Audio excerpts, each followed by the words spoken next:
मैं ये पूछ रहा था कि जब इंसान को सोचने की शक्ति खुदा ने दी, जैसे आपने कहा कि जो एंजल्स होते हैं वो खुदा को फॉलो करते हैं, हम्म। पर यहाँ इंसान को सोचने की शक्ति दी गई, तो वो कहीं ना हम्म। कहीं उसको यूटिलाइज इस तरह भी करता है कि वो आर्गुमेंट भी करता है या वो मानता नहीं है कि भाई है खुदा। हम्म। तो हम्म। ये एक डिसएडवांटेज होता है फिर। ऐसा क्यों हुआ फिर इंसानों को सोचने की शक्ति दी गई? आपने इसके बारे में बताया है वैसे पिछले इसमें कि शक्ति दी गई है, पर उसका गलत इस्तेमाल भी हो सकता है, खुद खुदा को भी मालूम है कि लोग हम्म। मुझे मानेंगे भी नहीं। तो फिर बिल्कुल ऐसे। तो इंसान तो उस तरह भी तो उसको दिमाग मिला है, तो फिर वो वैसे सोचता है, तो उसमें हम कैसे दोष दे सकते हैं इंसान को भी कि बिल्कुल वो अपनी सही एक है। सोच। तो मैं वही जानना चाहता था कि फिर इंसान उसको। को जी। इंसान को जो रब ने पावर ऑफ चॉइस दी है ना, यानी कि सिर्फ अकेली सोचने की शक्ति की बात नहीं है। सिर्फ सोच लेने की शक्ति तो एंजल के पास भी है, और बाकी भी जो रब की क्रिएशंस हैं उनके पास भी है। वो सोच तो एंजल भी रखते हैं, सोच रखते हैं तो रब को फॉलो कर रहे हैं ना। अगर उनमें सोच ही ना हो तो वो रब को फॉलो कैसे करें? तो फॉलो करने की भी तो सोच उनके पास है ना, कि यस, हम रब को 100% फॉलो करने के पाबंद हैं। वो इस सोच के मालिक हैं, तो जभी तो वो फॉलो कर रहे हैं। इंसान को जो एक चीज दी गई है वो एंजल से एक्स्ट्रा है, वो सोच से एक्स्ट्रा है। उस सोच के ऊपर इम्प्लीमेंट करने के रास्ते कई बना दिए हैं। अब इंसान उस सोच को इम्प्लीमेंट करते हुए रास्ता कौन सा चूज करता है, इसके लिए रब ने उसको लिबर्टी दे दी है, फ्री चॉइस दे दी है, फ्री विल दे दी है। ये फ्री विल जो है ये एंजल के पास नहीं है। अब एंजल अगर जमीन पे देखता है कि किसी जगह पे एक आदमी के ऊपर जबर हो रहा है, जुल्म हो रहा है, 10 बंदे उसको मारे जा रहे हैं, तो एंजल उसकी हेल्प करना चाहता है। अब एंजल के पास हेल्प करने का अंदाज एक ही है कि वो आएगा, या तो उस बंदे को उठा के ले जाएगा या उन सारों को नाश कर देगा। एक इंसान को जो उसकी हेल्प करने के मुख्तलिफ वेरियस एस्पेक्ट दिए गए हैं कि मुझे करनी है या नहीं, या इसको कितनी मार पढ़ लेनी चाहिए उसके बाद हेल्प करूं, या मरने से पहले ही हेल्प कर लूं, या कैसे करूं। वो जो वेरियस चॉइस हैं, ये चॉइस रब ने सिर्फ इंसान को दिए हैं। अब वो चॉइस को यूज कैसे करता है, ये बंदे के ऊपर मुनसर है। अगर सिर्फ ऐसी जनरेशन बनाना होता या ऐसी ही मखलूक बनाना होता कि उन्होंने 100% रब को फॉलो ही करना है, तो फिर तो ऑलरेडी एंजल थे ही थे। रब यही चाहता था कि ऐसी भी एक मखलूक क्रिएट क्रिएट करी जाए, एक ऐसी क्रिएशन बनाई जाए कि जो अगर चाहे तो मुझे माने, चाहे तो मुझे ना माने। लेकिन ये भी नहीं है कि उनको रब अपनी पहचान ही ना दे, उनके सामने ही ना आए, पर्दे ही ना खुले, हिडन हो जाए, छुप जाए। अगर ये सारा कुछ वो छुपा के रखे तो फिर तो जुल्म वाली बात है ना, कि उन बेचारों पे फिर तो जुल्म हो गया ना। वो जुल्म नहीं करता, बल्कि जो रब को नहीं मानता ना, उसके दिल के ऊपर और दिमाग के ऊपर रब की ज्यादा चीजें डंडे की तरह, फोर्स की तरह बजती हैं, सिर्फ वो अकड़ में होता है। और ये मिसाल हमें क्लियर हो जाएगी सैटर्न की एग्जांपल से। अब सैटर्न ने रब को देखा था, रब को माना था, तो पृथ्वी के एक एक चप्पे पे उसने सजदा कर दिया ना। उसने सातों आसमानों के एक एक बलिश्त पे सजदा किया। इतने सजदे करने वाला और रब को आंखों से देखने वाला आखिर पे आकर डट गया है ना, अड़ गया है ना, अपनी जिद पे, अपनी अना पे, अपनी ईगो पे स्टैंड कर गया ना। हम अगर ये कहें कि यार ये खुदा अगर हमें दिख जाता तो हम में से तो कोई एक भी नॉन बिलीवर ना बनता, हमें तो खुदा दिख नहीं रहा, तो सैटन को तो दिखा है भाई। और अगर हम ये कहें कि जी डायरेक्ट अगर रब हमसे बात करता तो हम में तो कोई एक भी नॉन बिलीवर ना रहता, तो सैटन से तो रब ने डायरेक्ट बात करी है। हम अगर ये कहें कि जी हमने अगर स्वर्ग और नरक को आंखों से देखा होता तो हम में तो कोई एक भी नॉन बिलीवर ना होता, तो इसने सैटर्न ने तो नरक भी देखा हुआ है, स्वर्ग भी देखा हुआ है। तो फिर ये सारी चीजें होने के बाद भी आखिर कोई तो ऐसी चीज है जिसकी वजह से ये बंदा अकड़ा हुआ है, वही पावर ऑफ चॉइस है। अब ये इंसान के पास भी रब ने दे दिया है, तो इंसान आजमाइश इस पावर ऑफ चॉइस की कर रहा है कि पावर ऑफ चॉइस को लेकर इंसान रब को भले से मानता है या नहीं मानता है। मगर रब बंदे के सामने चीजें सारी की सारी खोल खोल के रख देता है। उन चीजों को देखने के बाद, समझने के बाद, जानने के बाद अगर वो इंसान ना माने, तो फिर रब उसका हिसाब लेगा कि यार तेरे पास तो ये चीजें भी थी, तूने मुझे फिर भी नहीं माना, ताकि वो आगे से आर्ग्यू ना कर सके, रीजन ना दे सके, बहाना ना बना सके कि जी ऐसे है। अभी ये जैसे सैटर्न है, सैटर्न जो है, तो सैटर्न को तो रब अगर आज ये सैटर्न कहे कि जी ठीक है मैं अपनी वो जिद से वापस आता हूं, मैं एडम को जो है ना वो सजदा करता हूं, तो आप मुझे माफ कर दें, तो रब तो आज भी ऐसा करने के लिए तैयार है। मगर ये ऐसा करने के लिए तैयार नहीं है। अब इसके पीछे क्या राज है कि ये ऐसा करने के लिए क्यों तैयार नहीं है? ये है रब की हिकमतें। अब हिकमत और चॉइस ये दोनों इक्वल चीजें हैं। जैसे हमारे पास चॉइस है ना, और हम उस चॉइस को यूज कर रहे हैं, ऐसे ही रब के पास एक चॉइस है, रब भी उसी चॉइस को यूज कर रहा है। ये जो पावर ऑफ चॉइस है, यही पावर ऑफ आर्ग्यू है। हम इसी पावर ऑफ चॉइस की वजह से रब से आर्ग्यू कर रहे हैं ना, कि फिर रब ने ऐसे क्यों किया। ये क्यों जो है, ये क्यों करने का इख्तियार तो रब के पास भी है। वो भी आगे से ये कहता है मेरे बंदे तूने मेरा इनकार क्यों किया। ठीक है। अब हम अपने पास जो पावर ऑफ चॉइस है, हम उसके हिसाब से तो उसको यूज करते हैं, वही पावर ऑफ चॉइस उसके पास मानने के लिए तैयार नहीं है। अगर हम ये मानने के लिए तैयार हो जाएं कि रब चूंकि मेरे से पहले से है, मैं तो बाद में आया हूं, मैं तो बाद में क्रिएट हुआ हूं, वो चूंकि पहले से हो तो उसके पास भी तो पावर ऑफ चॉइस है, उसके पास भी ये पावर ऑफ चॉइस है। वो चाहता तो मेरे शरीर को बना देता, मेरी बॉडी को बना देता। वो चाहता तो इसी बॉडी से कोई कुत्ता बना देता, बिल्ला बना देता, गधा बना देता। वो चाहता इसी बॉडी से कोई पंछी बना देता। अब ये तो रब का चॉइस है ना कि उसने ये चॉइस कैसे यूज किया, इसी बॉडी को उसने किस शेप में धारा है। वो जिस शेप में मर्जी धारे। अब मैं ये क्वेश्चन नहीं कर सकता कि आखिर तूने मुझे इंसान ही क्यों बनाया। अगर मैं ऐसा करूंगा तो फिर तो मेरे ये क्यों वाला जो चैप्टर है ये कभी एंड को ही नहीं जाएगा। फिर मैं ये कहूंगा कि आखिर तूने दिन को दिन क्यों बनाया और रात को रात क्यों बनाया। और जब ये दिन होता है तो उस वक्त रात क्यों नहीं आती। और जब रात होती है तो फिर दिन क्यों नहीं आता। तूने सूरज को सूरज और चंद्रमा को चंद्रमा क्यों बनाया। सूरज की रोशनी चंद्रमा पे क्यों डाली, चंद्रमा की रोशनी सूर्य पे क्यों ना डाली। तो फिर तो एक एक चीज में मैं खरबों पावर ऑफ चॉइस यूज करने लग जाऊंगा और उनकी कोई लिमिट नहीं बनेगी कि कहीं जाके वो एंड को नहीं पहुंचेगा। मैं यही क्वेश्चन करना शुरू कर दूंगा कि मेरे माता पिता को मेरे माता पिता क्यों बनाया, वो मेरे संतान क्यों नहीं बने। और अगर वो संतान बन जाते तो फिर मैंने कहना था ये मेरे संतान क्यों बने, यही दो मेरे माता पिता क्यों नहीं बने। तो मेरी तो क्यों कहीं भी नहीं टिकेगी। जैसे हमने लास्ट भी ये डिस्कशन करी थी ना, कि फिर तो मैं ये कहूंगा कि मेरे ये जो लब है, ये ऊपर वाला लब और नीचे वाला लब, ये ऊपर वाला लब ऊपर क्यों लगाया, नीचे वाला नीचे क्यों लगाया, नीचे वाले को ऊपर क्यों नहीं लगाया, ऊपर वाले को नीचे क्यों नहीं लगाया। इस आंख को राइट साइड पे क्यों लगाया और इसको लेफ्ट साइड पे क्यों लगाया, ये वाली आंख इधर क्यों नहीं लगाई। फिर मैं नाक के नथनों पे भी बात करूंगा, फिर मैं अपने बालों के ऊपर भी बात करूंगा, हर एक चीज के ऊपर बात करूंगा।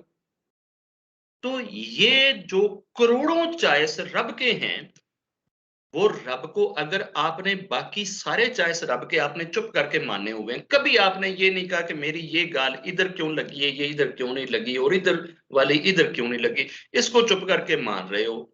आंखों को चुप करके मान रहे हो, नाक को चुप करके मान रहे हो, लबों को चुप करके मान रहे हो, ठोड़ी को मान रहे हो, सर को मान रहे हो, माइंड को मान रहे हो, हृदय को मान रहे हो। कभी किसी ने कहा है कि रब्बा मेरा दिल मेरे लत दे विच क्यों नहीं पाया, मेरे पांव के नीचे मेरा क्यों नहीं रखा, मेरे गुर्दे मेरी उंगलियों के अंदर क्यों नहीं फंसाए? रब के ऑर्डर को, रब की एक तरतीब को, रब की एक सिमेट्री को, रब की हिकमत को मैं खरबों टाइम एक्सेप्ट करता हूं। बस सिर्फ एक जब बात आती है ना कि मैं उसको रब क्यों कहूं, उत्थे आके मैं रोले च पै जाना। बाकी मैं कभी रब के साथ रोला नहीं डालता। मैंने आज तक दुनिया में कोई ऐसा इंसान नहीं देखा कि जो सारे देशों में फिरता हो और फड्डा उसका ये हो कि जी रब ने मेरे गुर्दे मेरी उंगलियों के आगे क्यों नहीं लगाए, इधर क्यों लगाए। कभी किसी को सुना है ऐसा इतराज करते हुए? इतराज तो ये भी बनता है ना, जी मेरा दिल जो है ना वही खून क्यों पंप कर रहा है, मेरे गुर्दे क्यों नहीं करते। और मेरा जो स्टमक है यही फूड को डाइजेस्ट क्यों कर रहा है, मेरा हार्ट क्यों नहीं डाइजेस्ट करता। और ये फूड मेरी सारी मैदे में क्यों जाती है, ये टांग में क्यों नहीं जाके खड़ी होती। ऐसी तो कोई ऑब्जेक्शन नहीं करते, बाकी सारी चीजों को बड़े शौक से चुप करके मानते चले आएंगे। एक चॉइस पे जब आती है ना बात कि वो मेरा रब है और मैं उसका बंदा हूं, उसने मुझे बनाया और मुझे उसके बस जाना है, बस सारा मेरा फड्डा आके ऐस सवाल पे पैदा हो जाए। तो वो रब भी डे ऑफ जजमेंट वाले दिन यही आपसे क्वेश्चन करेगा। एक अरब खरब चीजें बन जाएंगी जिनके ऊपर हम एग्री हैं कि ये ठीक है, उधर क्यों नहीं कर रहे। तो रब कहेगा कि इन्हां बाकी चीजों के उत्ते तो तू क्यों नहीं किया, इत्थे तू आके क्यों क्यों किया।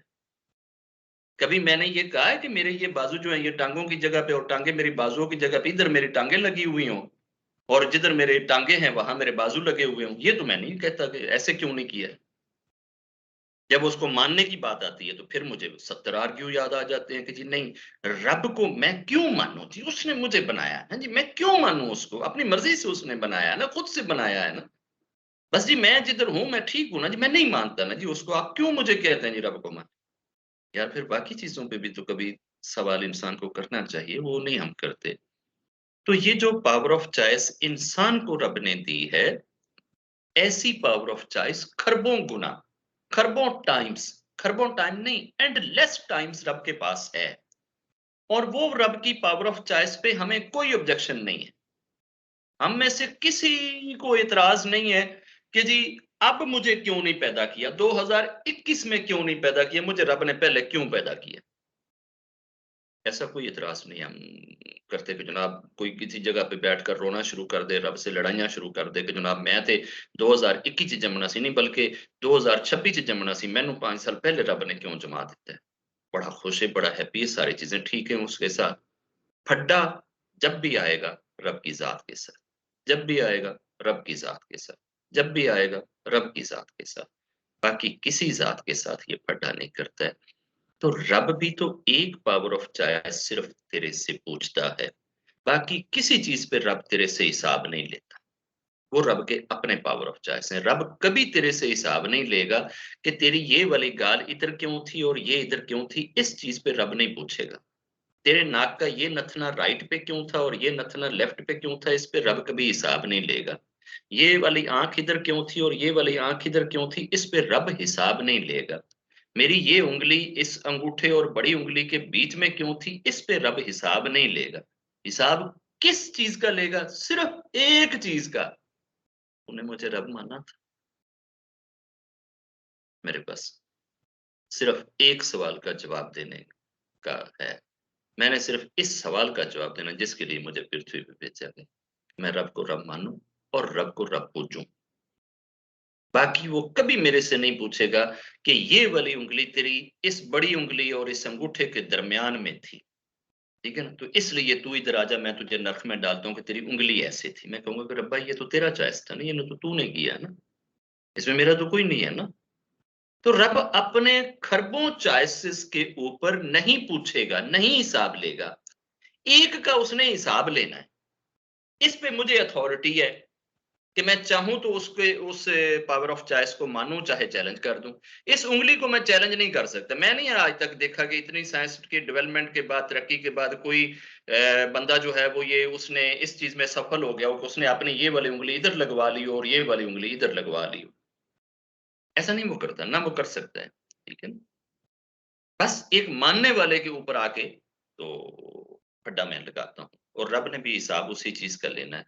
तो अगर रब के एंडलेस चॉइसेस चुप करके मान लेते हो, तो इस एक चॉइस पे भी रब की अथॉरिटी मान लो कि अगर उसने अपनी किसी हिकमत के तहत मुझे बना दिया है और इंसान बना दिया है, तो अब उस रब को पहचानना और उस रब की तरफ चलना मेरे ऊपर ऋण है, लाज़िम है। अगर मैंने ये ना किया, तो फिर मैं अपने रब को आंसरेबल। हमारे यहाँ रब का तसव्वुर जो है ना, वो दिया नहीं जाता। रब का कोई कांसेप्ट नहीं है। हमारे यहाँ बस एक मेले के अंदर जैसे कोई अचानक आता है और आकर अपना वो करके तो चले जाए ना, हमने ज़िंदगी को इतना बेमकसद समझा हुआ है कि जैसे बिल्कुल फ़ुज़ूल में हम हैं। हम फ़ुज़ूल में नहीं हैं। रब अगर रेगिस्तान में रेत के ऊपर भी हवा चलाता है ना, तो एक-एक ज़र्रे की कैलकुलेशन उसके पास होती है कि किस ज़र्रे ने उड़कर 1 सेकंड के बाद कहाँ जाना है। वो इतनी हिकमत के साथ करता है और उसकी ये करोड़ों हिकमतें हर वक़्त मेरी बॉडी में चल रही हैं।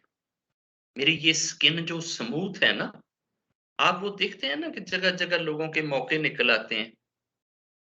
ऐसे वो शरीर का हिस्सा कहीं से वो लटक जाता है, बढ़ जाता है, बारीक-सा एक दाना-सा बन जाता है, लंबा हो जाता है, लोग उसको कटवाते फिरते होते हैं, मंत्र कराते फिरते होते हैं। तो रब तो सारी स्किन को अगर ये कह दे कि सारी की सारी स्किन के ऊपर जो है ना वो ऐसे लटक जाएँ मौके बन के, तो हमारे तो पूरी स्किन के ऊपर वो वाली चीज़ें लटकना शुरू हो जाएँ। तो पूरी स्किन को हर वक़्त इस्त्री की तरह से बिल्कुल फ्लैट प्लेन कौन रखता है? रब की ज़ात। इतनी वो चीज़ें हर समय, हर पल, हर सेकंड मेरे साथ कर रहा है। मेरी खून की केमिस्ट्री को कंट्रोल वो किए हुए है। अब इतनी सी वो बात कहता है यार मुझे मान लेना, मेरी पूजा करना। मैं कहता हूँ तुझे नहीं मान तेरी पूजा नहीं कर लाखों खुदा बना लूँगा, उनको मान लूँगा, उनकी पूजा कर लूँगा, बस एक तेरी पूजा नहीं। और जो भी मैं खुदा बनाऊँगा वो तेरे से कमज़ोर होएगा। जो भी मैं खुदा बनाऊँगा उसकी एक ना एक दिन एंड होएगा। उसने कहीं न कहीं मरना है, कहीं न कहीं ख़त्म होना है।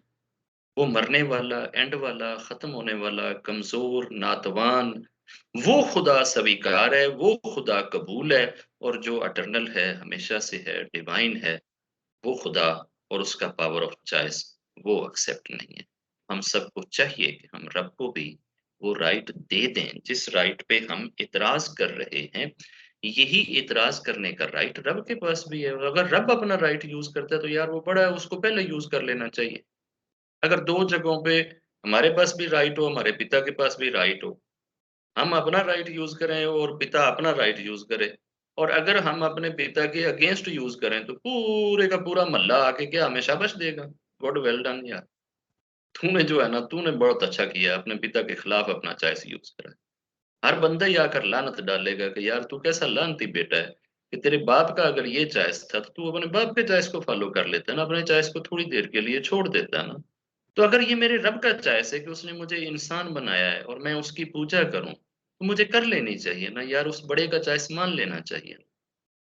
मैं अपने चॉइस को आगे कर देता हूँ, उसको बड़ा कर देता हूँ, जबकि मेरे पास कोई भी और चॉइस नहीं है रब को कुछ देने का, सिवाय इसके कि मैं रब को मान लूँ या पूज कर लूँ। रब मेरे अंदर इतने करोड़ों निज़ाम चला रहा है ना, क्या मैं रब का कोई निज़ाम चलाने जोगा हूँ? रब ने मुझे क्रिएट करा है, क्या मैं रब को क्रिएट करने जोगा हूँ? रब मेरी ज़रूरतें पूरी कर रहा है, क्या मैं रब की ज़रूरतें पूरी कर सकता हूँ? रब मुझे हर पल देख रहा है, क्या मैं रब को हर पल देख सकता हूँ? रब मेरी हर पल रक्षा कर रहा है, क्या मैं रब की हर पल रक्षा कर सकता हूँ?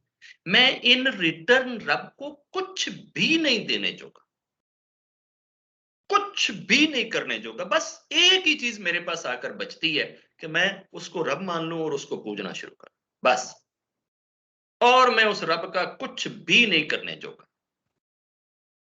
तो बाकी वो चीज़ों का पूछता ही नहीं मेरे से, वो मेरे से हिसाब ही नहीं ले वो पूछेगा भी सिर्फ एक ही चीज़, मैं कर सकता सी, बाकी मैं कर नहीं सकता, इसलिए वो रब मेरे से पूछेगा नहीं कि तूने ऐसा किया है या नहीं किया है। रब मेरे से कभी नहीं पूछेगा कि तूने दरिया को उठा के ज़मीन से 1000 गज़ ऊँचा क्यों नहीं चलाया? ये नहीं मेरे से मेरा रब पूछेगा। जो चीज़ पूछेगा उसकी मुझे तैयारी कर लेनी चाहिए। और वो एक ही चीज़ है जो मैं कर सकता हूँ, उसकी उसने मैं तो अपनी पूरी फ़िज़ीक के स्ट्रक्चर को नहीं चेंज कर सकता। मैं ये नहीं कर सकता कि अपने पाँव की उँगलियाँ हाथों पे लगा लूँ, हाथों वाली को मैं आज इधर से वो जैसे हम एरो नहीं ले जाते इसकी वो इसके वो लैपटॉप के या किसी चीज़ का कर्सर आगे ले जाते हैं, तो उधर वाली चीज़ उठा के उधर कर देते हैं फ़ोटो एडिटिंग में। तो अपनी तो मैं फ़ोटो एडिटिंग भी नहीं कर सकता। एक ही चीज़ कर सकूँ, रब ਨੂੰ ਰੱਬ ਕਹਿ ਲਵਾਂ, ਰੱਬ ਨੂੰ ਰੱਬ मान लूँ और उसको असल एडिटर मान लूँ, असल क्रिएटर मान लूँ। जिस दिन मैंने ये मान लिया, मेरा ज़िंदगी में आने का मकसद पूरा हो जाएगा। रब हमें इतनी हिम्मत और शक्ति दे। जय